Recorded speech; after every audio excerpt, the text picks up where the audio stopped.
It's September 12th, 1987. My name is Major Alan Schaefer, also known as Dutch, U.S. Army veteran, Special Ops Commander, and the only survivor of the Valverde incident. These tapes are my personal testimony. Insurance. Should anything happen to me, what I've found won't be lost. My team was brought in to rescue a Guatemala cabinet minister and his aide, who had been captured by guerrilla forces in Valverde. We located the downed helicopter, and the skinned bodies of those aboard hung in nearby trees, seemingly at the hands of guerrilla fighters. After assaulting their camp, it became clear that the mission was a setup. American intelligence had sent us to retrieve the captured agents who had been on recon for future military action. But none of that matters, because while we were clearing out the guerrillas, something was hunting us. An invisible killer tracked us as we made our way to the extraction point. In 24 hours, it wiped out my entire team. Rick Hawkins, Blaine Cooper, Mac Elliott, Billy Soul, Jorge Ramirez, and Al Dillon. The best soldiers I've ever known. Men I trusted with my life were butchered like animals. It was a nightmare. We walked in with guns, but it had perfect camouflage, advanced weaponry, and could see heat. It was strong and smart, a pitiless hunter. I waited, I watched, and when I understood it, when I saw how it hunted, I killed it. As it lay dying, in a final fuck you, it activated an explosive device. I barely escaped that blast. My radiation sickness and the crater of the explosion are the only evidence it ever was here. I've given my official statement to Agent Peter Keys of the OWLF, but it's become clear I needed to investigate Valverde myself. Keys was thorough, but he asked all the wrong questions. I mean, we have proof of alien life, but that life sees us as game. It's an alien whose first contact with humanity was to hunt us for sport. All Keys cared about was the technology lost in the explosion. He can't see the jungle for the trees. I see the threat. He sees the opportunity. Spies are all the same. I mean, we aren't people to them. We are assets. How many soldiers will he feed to those monsters just for a chance to steal from them or to learn from them? The government can't be trusted. So I will have to do this on my own. I'm cutting my treatment short and going off the grid. I will make my way back to South America to Valverde. I was told that there were stories about demons who make trophies of man. I'd like to hear those stories.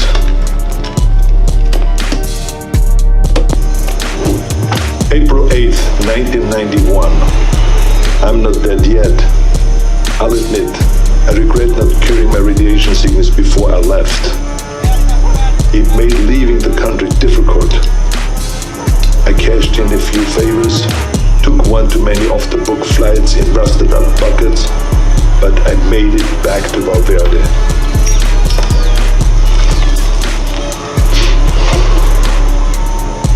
The area was on lockdown, sealed by American intelligence for study. The complex centered on a crater from the alien self-destruction. I found the scientist slumming in a local bar. A few drinks, a couple of threads later, he was ready to talk. It wasn't much, barely anything I didn't already know. The blast emitted a form of radiation they'd never seen before. Some believed it was extraterrestrial, some didn't. Either they're not too bright, or there's nothing to find.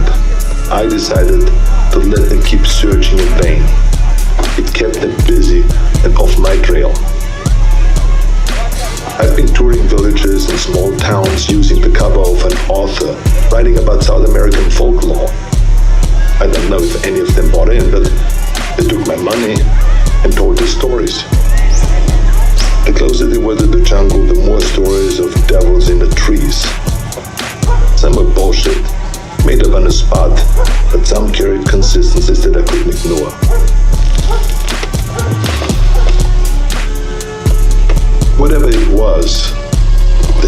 ones who make trophies of man, the devil of the trees, or the skull taker. The stories always began on the hottest summer that they could remember. In the summer of 1987, Valverde barely broke its all-time high in temperatures. They love the heat. It must remind them of home. Everything else confirmed the truth of the stories. Proud warriors skinned and hanged, skulls and spines ripped from their bodies. Maybe it was obvious from the beginning, but it wasn't until I heard the stories that I truly accepted the purpose of these mutilations. I mean, they're taking trophies.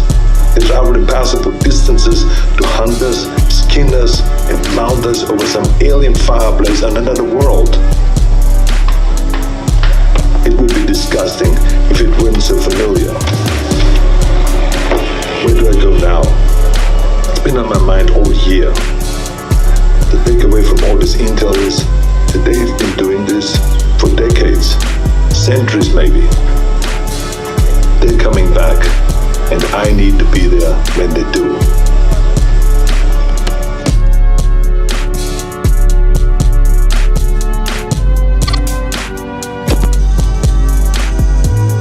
June 27th, 1992.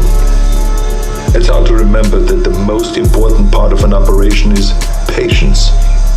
You can plan the perfect op, but you can't account for everything. If shit goes south, there's nothing to do but to adapt and finish the mission.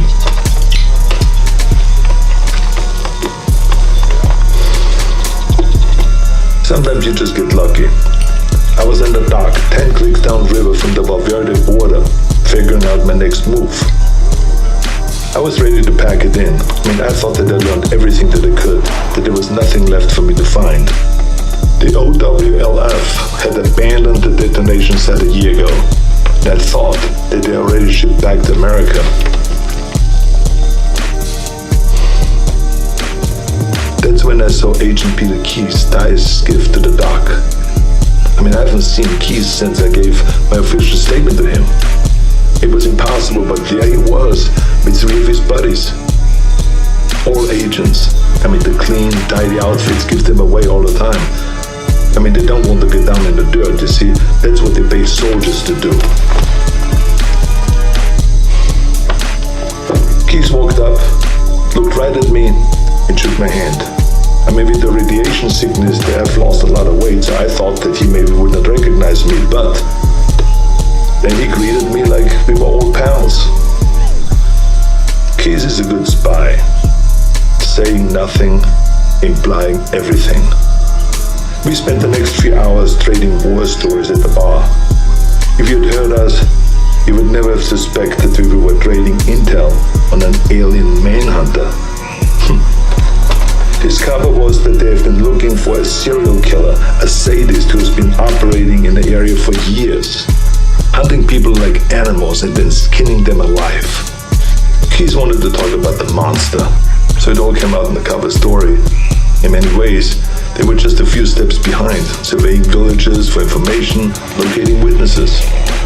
He did confirm one thing that I only considered. He told me how the killer chose his victims. They were always armed. A rifle, a pistol, a knife in the boot. He wasn't taking kids to random villages. He wanted a challenge. Whatever it was a hunter. When it killed for sport. I wish they were here for a military action, recon for an invasion, but the truth was so much worse. We are prey, animals, fit only to be hunted.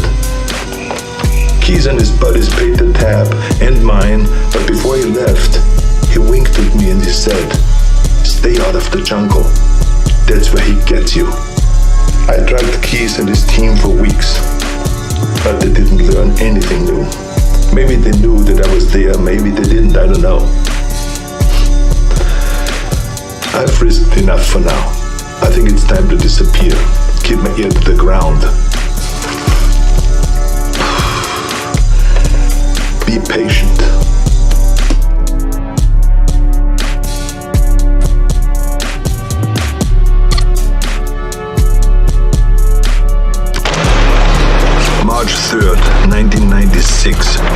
year.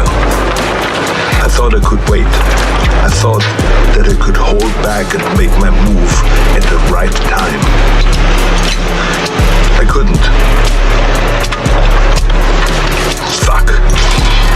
I had to find them. I needed to hunt it or let it hunt me. I joined up with any private military company that was headed into the hot zone. I pulled every string, cashed out every favor just to follow the sweat and the death that attracted the demon. I eventually put together a team myself. Lost soldiers and haunted men, willing to fight and to die wherever I led them. They thought that I was a legend, and I let them believe that. I'm quiet and good in what I do. They needed them to see me as a legend, so that they could take them to die in a sweltering jungle. We went on more missions than I can remember. We didn't fire until we were fired at. They thought that it was my code. It wasn't. I was waiting and watching. Our last mission was an evac app in the Congo. A private munition base had gone dark. When we arrived, they'd been dead for days. Bodies strung up on floodlights around the base, all of them skinned, some missing skulls and spines. We secured the site and waited for backup to arrive. In the heat of the day, I stared into the waves of heat coming off the concrete, thinking that any minute they might come alive as the invisible killer. And then they did. I didn't wait. I unloaded every round I had. Trusting me, my team fired in the same direction. It wasn't the first time I'd done it, but this time I knew what I was looking for. It was so fast, we couldn't hit it. We panicked, and stray rounds struck the crate of RPGs. And that explosion hit other munitions that exploded. By the time the smoke cleared, the demon was dead, but so were all my men. I took samples of its blood, pieces of its anatomy, and what tech that I could salvage. And then I burned everything. Then it disappeared. I never checked in mid-HQ. As far as I know, I was counted among the dead.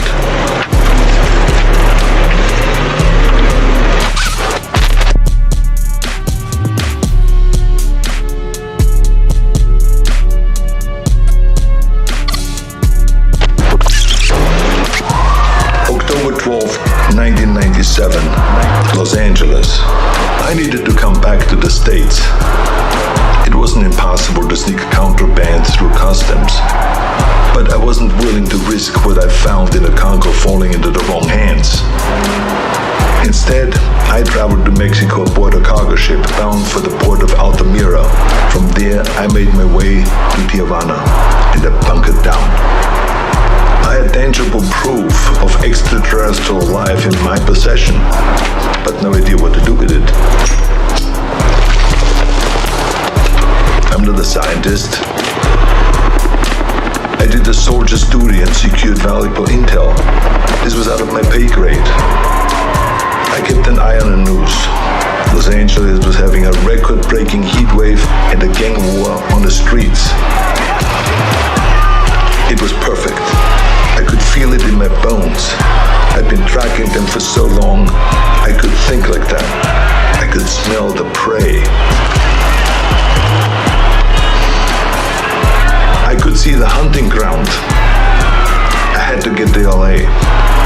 Crossing back into the States from Tijuana wasn't that difficult, but by the time that I'd reached the city, it was already over. Like Valverde, the OWLF only found crumbs. What I'd hoped might be an alien ship turned out to be only a launching site. I wanted it too much, and I got sloppy. I breached the OWLF's quarantine and was captured. I'd hoped to be bailed out by Agent Keys, but he died. With Keys gone, the OWLF was leaderless and disorganized. I was interrogated. but I negotiated my release by bartering the alien materials that I'd recovered from the Congo. During the negotiations, it was clear how little they knew. They needed someone who understood the threat, so I offered to work with the OWLF as a consulting advisor. They had the funding, the technology that I needed to continue my hunt. I wouldn't work for them, but I would work with them. There will be a weapon that I can use to hunt down these predators as they move to fresh ground. It's only a matter of time until they see us as a real threat. When the prey can fight back, it's no longer a hunt. It is war.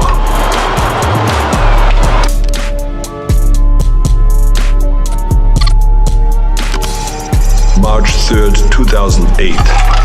We've gotten good at killing predators. Every time we find one, we come back with more tech, more research, and the OWLF's funding goes up. Together, we have gotten stronger and more efficient. For a time, the aliens were surprisingly predictable. They had no idea that we knew so much about them. But that began to change. They sent better hunters every time.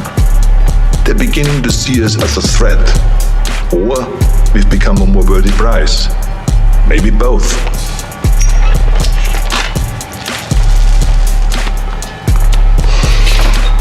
We know this because our last encounter was special. We weren't certain if they had any gender to speak of, but that changed when we came into contact with the female. She was smarter and deadlier. She didn't fuck around like the males did. She was direct, ruthless, and skilled. I was in Laos when we first came into contact with her. It was Valverde all over again. Her ambush wiped out my entire team. Only this time, she got me. In a small village, I lost track of her, just long enough for her to pin me with a razor net. Pinned against the wall, razors cutting into my face. I've been fighting for so long, I was ready to die. I should be dead. Instead of making the kill, she cloaked and vanished into the jungle.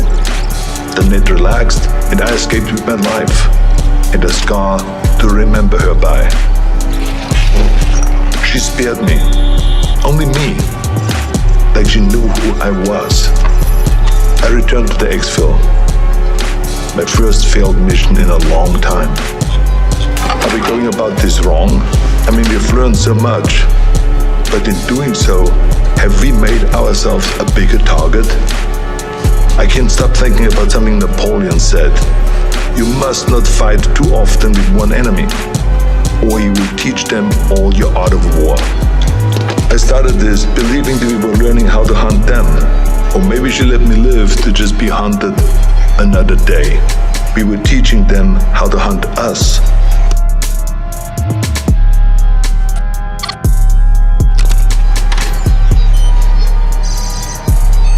January 13th, 2019. I knew that the Predator's deployment to Earth would make it impossible to keep all of this a secret. Sooner or later there would be another player on the board.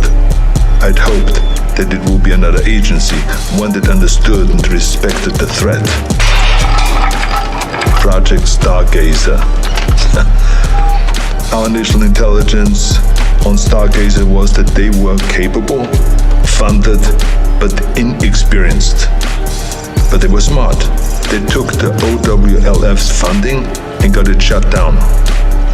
Everyone we could identify in their group was a disavowed member of another agency, including the OWLF.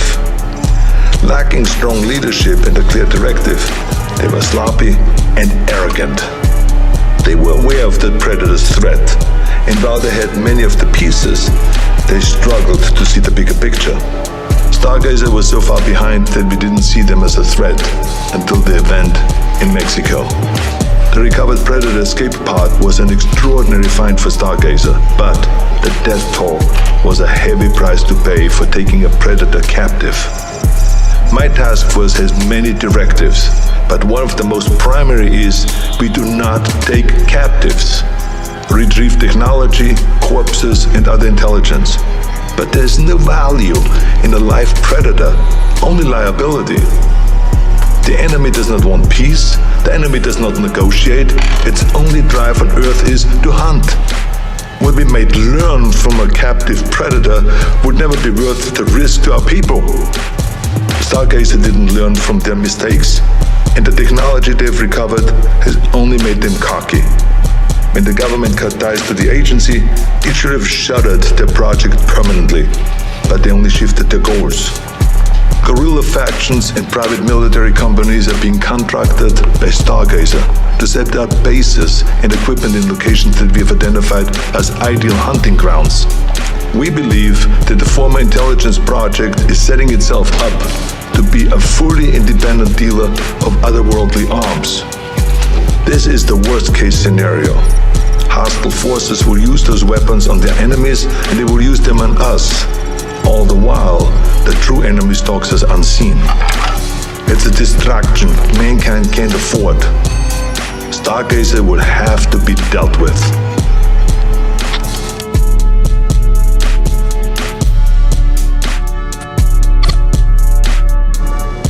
"2025. It's hard to believe that I'm still here recording this. I probably shouldn't be smoking in the med bay, but fuck it, it's my birthday, for Christ's sakes.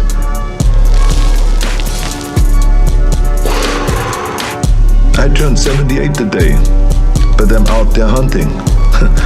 I should be retired. I should be doing anything but this. My life shouldn't be possible, but the very thing that I hunt, that hunts me, is what's keeping me alive. As we began to understand the predator's technology, we started to use it. A fight with a predator female went bad and I was critically wounded. Dying, I agreed to experimentation. It worked. It worked so well that the cells in my body stopped aging. Pushing 80 now, I'm fighting like a man in his 40s. It's not the only experiment that I've been part of. I'm deadlier now than I was in Valverde. The OWLF has been fully reinstated. It's grown larger than ever before. We saved John Keyes from Stargazer. His father was Peter Keyes. I suppose you could say that he was a very dear acquaintance. His son is a gifted scientist. I worry about the future. The Earth is seeing unprecedented rise in heat and war. As the climate changes and the temperatures go up, more and more countries are becoming hunting grounds. We've killed so many of their kind, but they only send more. The number of events that we have witnessed has increased threefold in 10 years. We have made an impression on them, but not like we had hoped.